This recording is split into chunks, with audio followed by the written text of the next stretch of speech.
বিশ্বের জনপ্রিয় এবং নিজ নিজ ক্ষেত্রে সফল ব্যক্তিদের রয়েছে বর্ণাঢ্য জীবনকাহিনী। সবাই যে খুব ভালো অবস্থান থেকে এসে বিখ্যাত হয়েছেন এমন নয়। নিজ নিজ যোগ্যতায় বিখ্যাত, প্রভাবশালী হয়ে ওঠার আছে নানা উদাহরণ। তাদের জীবনকাহিনী অনুসরণীয়। নিজ গুণে এবং যোগ্যতায় বর্তমানে বিশ্বের দ্বিতীয় ধনী ব্যক্তি হচ্ছেন ওয়ারেন বাফেট। 1930 সালে যুক্তরাষ্ট্রের নেব্রাস্কার ওমাহা এলাকায় জন্ম নেওয়া বিশ্বের অন্যতম সফল এই বিনিয়োগকারী গত বছর একটি দাতব্য সংস্থায় $3,100 কোটি দান করেছেন। বিনিয়োগের নেশাটা শুরু হয় ছোটবেলা থেকে এবং মাত্র 11 বছর বয়সে প্রথম একটি প্রতিষ্ঠানের শেয়ার কেনেন তিনি। শুনতে অবাক লাগলেও মাত্র 14 বছর বয়সে সংবাদপত্র বিক্রি করা অর্থ দিয়ে একটি ছোট প্রতিষ্ঠানের মালিক হয়েছেন ওয়ারেন বাফেট। সম্প্রতি যুক্তরাষ্ট্রের কনজিউমার নিউজ অ্যান্ড বিজনেস চ্যানেলে সিএনবিসি দেওয়া এক সাক্ষাৎকারে নিজেকে এগিয়ে নেওয়ার ব্যাপারে তরুণদের বেশ কিছু পরামর্শ দিয়েছেন। এই কথাগুলোই তিনি পরে বলেছেন বিল গেটসকে। নিজের 11 বছর বয়সে শেয়ার কেনার অভিজ্ঞতার ব্যাপারে তিনি বলেন, যেখানেই কম খরচ দেখবে সেখানে নিজের সন্তানদের বিনিয়োগে উৎসাহিত করা উচিত। কম বয়সে কেনা প্রতিষ্ঠান সম্পর্কে তার মতামত, জমা করা ক্ষুদ্র অর্থ দিয়ে সন্তানদের যে কোনো রকমের ব্যবসা শুরু করার ব্যাপারে আগ্রহী করাটা ভালো। বিয়ের 50 বছর পরও তিনি বাস করছেন নিজ শহরে ছোট 3 বেডরুমের একটি বাড়িতে। বাড়িটি দেয়ালঘেরা নয়। এ বিষয়ে তিনি বলেন, যা প্রয়োজন শুধু তাই কেনা উচিত। এ ব্যাপারে সন্তানদেরও উৎসাহিত করা জরুরি। শুনতে অবাক হলেও বিশ্বের এই দ্বিতীয় ধনকুবের ব্যক্তিটি নিজেই নিজের গাড়ি চালান এবং নিজের নিরাপত্তার জন্য নেই কোনো নিরাপত্তা কর্মীও। নিজের প্রতিষ্ঠান ব্র্যাকশায়ার হ্যাথওয়ে, যার চেয়ারম্যান তিনি।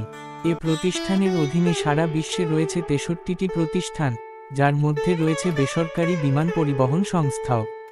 কিন্তু কোনো দিনও বিদেশে ভ্রমণের ক্ষেত্রে ব্যক্তিগত বিমান ব্যবহার করেননি ওয়ারেন। এ ব্যাপারে তিনি বলেন, সব সময়ই ভাবুন অর্থনৈতিকভাবে কোন কাজটি সুবিধাজনক।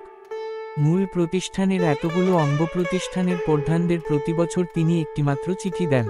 এছাড়া তেমন কোনো বৈঠক কিংবা নিয়মিত যোগাযোগও করেন না তিনি। এ ব্যাপারে মনেপ্রাণে একটি কথা বিশ্বাস করেন এবং বলেন, সঠিক জায়গায় সঠিক লোক নিয়োগ দেওয়া উচিত, যাতে কাজটা হবে এমন নিশ্চিন্তে থাকা যায়। অধীন প্রতিষ্ঠানের প্রধান নির্বাহীদের কাছে পাঠানো চিঠিতে 2টি নিয়মের কথা থাকে সব সময়ের জন্য, যার মধ্যে প্রথমটি হচ্ছে নিজ প্রতিষ্ঠানের শেয়ার মালিকদের টাকার কোনো ক্ষতি করা যাবে না এবং দ্বিতীয়টি প্রথম নিয়মটি কখনো ভোলা যাবে না।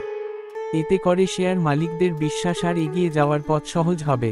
কাজের সময় বাইরে সমাজের উচ্চপদস্থ মানুষের সঙ্গে মেলামেশায় তেমন অভ্যস্ত নন ওয়ারেন। কাজের সময় ছাড়া বাকি সময়টুকু ঘরে বসে পপকর্ন খেয়ে আর টিভির সামনে কাটিয়ে দেন তিনি। মজার বিষয় হচ্ছে, নিজে কখনো কোনো মোবাইল ফোন সঙ্গে রাখেন না এবং নিজের ব্যক্তিগত অফিস টেবিলেও নেই কোনো কম্পিউটার। বিশ্বের শীর্ষ ধনকুবের বিল গেটস একবারই মাত্র দেখা করেছেন ওয়ারেন বাফেটের সঙ্গে। দেখা করার সময় যে খুব উপভোগ্য হবে না এমনটাই ভেবেছিলেন বিল গেটস। কেননা দুজনের সাফল্যের পথ আলাদা, জীবনযাপনেই নেই মিল। তাই বিল গেটস ভেবেছিলেন আধা ঘন্টাই যথেষ্ট। আধা ঘন্টার সেই সাক্ষাতের সময় পরে শেষ হয়েছে 10 ঘন্টায়। বিল গেটস তো বটেই, তরুণদেরও নানা বিষয়ে পরামর্শ দেন ওয়ারেন বাফেট। এরপর থেকেই বিল গেটস তার দারুণ ভক্ত, একেবারে ডাইহার্ড ফ্যান। ওয়ারেন তরুণদের ক্রেডিট কার্ড, ব্যাংক ঋণ ব্যবহারের চেয়ে বিনিয়োগের ওপর জোর দেওয়ার পরামর্শ দিয়েছেন। 3টি বিষয়ের ওপর জোর দেওয়ার কথা বলেছেন তিনি, যার মধ্যে রয়েছে অর্থ কখনো মানুষ তৈরি করতে পারে না বরং উপার্জন করে নিতে হয়। যতটা সম্ভব সহজভাবে জীবন যাপন করা উচিত এবং কে কোথায় কি বলে সেটা শুধু শুনে যাও, তবে নিজের যেটা ভালো লাগে সেটাই করবে। শুধু ব্র্যান্ড দেখেই পোশাক পছন্দ করতে হবে এমন যুক্তির পক্ষে নন তিনি। তার মতে, যা নিজের সঙ্গে মানিয়ে যায় এবং আরাম দেয় তাই পরবে। সব মিলিয়ে জীবনটা তোমারই, তাহলে কেনই বা অন্য একজনকে সুযোগ দেবে তোমার জীবনের নিয়ম তৈরিতে।